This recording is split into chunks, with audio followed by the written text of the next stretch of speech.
Hey guitar player, so you've been putting in lots of effort into learning the guitar, you've got some chords going on, you got your notes, and you've learned a few songs, but when you find it's time to play those songs, like along with the recording or you're jamming with somebody else, you find yourself struggling to keep up, and maybe you find yourself falling behind a little bit, or the chords just aren't coming out, as the way that you want them to come out. But listen, don't worry, you're definitely not alone in that struggle. Like so many of us, when we first start out on the guitar, like myself included, we find this to be a real challenge. So my name's Sean, and in today's video, I'm going to show you some great tips to help you get over this and sound awesome. Okay, so for today's video, I'm going to use kind of a made-up song. I'm going to use a super popular 4-chord progression that I'm sure you've heard in a gazillion songs before. And it goes like this. We're going to use the E minor chord, C, we're going to use D, and G. And if we put some strumming to that,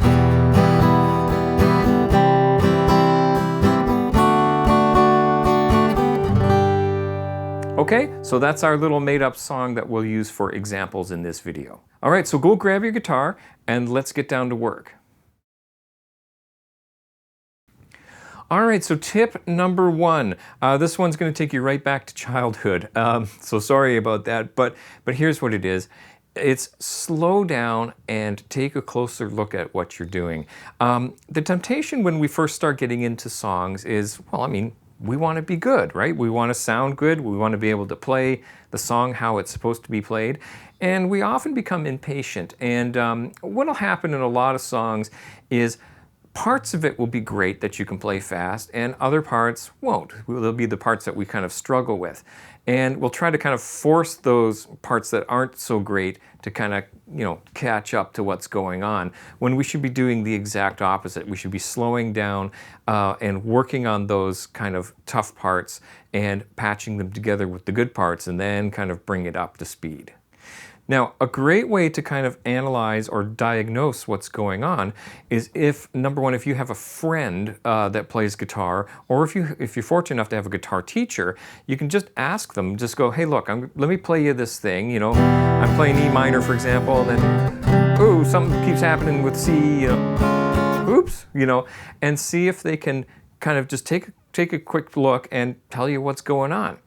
Now, if you feel funny about that, you don't want anybody to see what's going on, then what I suggest you do is you grab what we all have, which is a cell phone, and which is actually what I'm recording on right now, and just grab your cell phone and just record yourself playing and see, when you look back at it, if you can find out or discover what it is that you're doing weird. And then you can kind of take some steps to fix that up. And of course, you can just erase it afterwards. Nobody ever has to see it. Now, I do suggest that you do a couple things. You do play it up to speed and see if that you can tell from that. But also do that thing I said right in the beginning, is slow it right down. Even strip away the strumming and just see if you can see what's going on. Okay? Now, you can also get yourself a small mirror of some kind. You get them at like department stores or dollar stores. It's like the kind that the kids, they stick inside their locker so they can do their hair. But one of those kind of positioned on a stand somewhere, or a chair, somewhere where you can see what's going on. Sometimes that's a great way to do it too. You can use your big bedroom mirror if you want, but chances are you're gonna, 10 minutes later, you realize that you've been kind of pretending that you're on a big stage somewhere, rocking out. So maybe don't use that.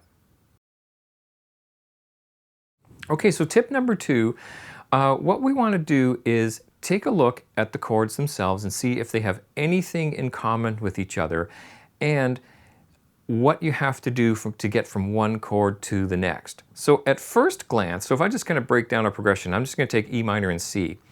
At first glance, they may not look like they have anything in common, or do they? Watch my second finger. Here's my E minor, here's my C. Okay, so that finger is common to the 2 chords. Right? And then as for what my hand has to do, so I've got my E minor, my third finger just kind of has to pop over here, and this one, just my first guy, just kind of pops down to the second string. So So doing things like that, little kind of thinking it through what my movement is very, very helpful. When I have to go from C to D, well, they don't have anything in common in terms of notes that they're playing, but they do use the same fingers. And so in other words, I'm not using my pinky, and my second finger, all it's doing is jumping up to my first string. This is jumping over here, and my third finger falling in line, right? So C to D. Okay, so I'm just kind of practicing doing that move. And then when I go to play my G, watch this. Did you see that? My third finger, D to G, is the same. And that kind of helps to root my hand in place. So looking for common tones like that is a really great thing to do, but also just looking at, like which fingers am I using? Where do they have to go from where they are? Some chords will have lots of things in common with each other. Like a great example is like A minor and C, right? And some just kind of won't, and that's okay. So how are you making out so far? I just wanted to say that if you're enjoying this content, would you like and subscribe to the channel? And I also have a monthly newsletter that goes out. That really helps me out a lot, and I appreciate it. Thank you so much in advance.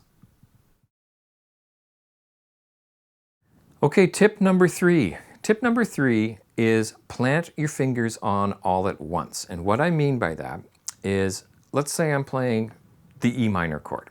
Okay, first chord in a little progression. When I go to play E minor just by itself, it's a great idea to plant my fingers on both at the same time. So if you play E minor like this or E minor like this, it doesn't matter.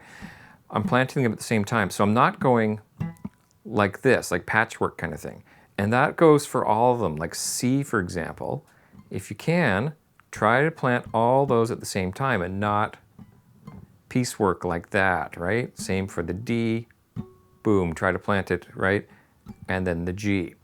So a great thing to do is just kind of break it down. And you can do this with any chord, by the way. It doesn't have to just be these 4 in our progression. But just kind of form your chord and then maybe lift your fingers off and put them back. Lift them off and put them back. So it's like you're practicing planting them on at the same time. And now, of course, I'm doing that in order. So I got E minor, C, D, G. Okay, so this is a really great thing to do, and you can do this with any chord, like even if you're doing bar chords, for example, right? Great idea just to try planting them on at the same time. All right, so there you go. I hope that helps. Just remember to slow down, utilize those tools like cell phones and mirrors, friends, guitar teachers, practice up the movements, and yeah, we'll see you next time. Take care, I'm Sean.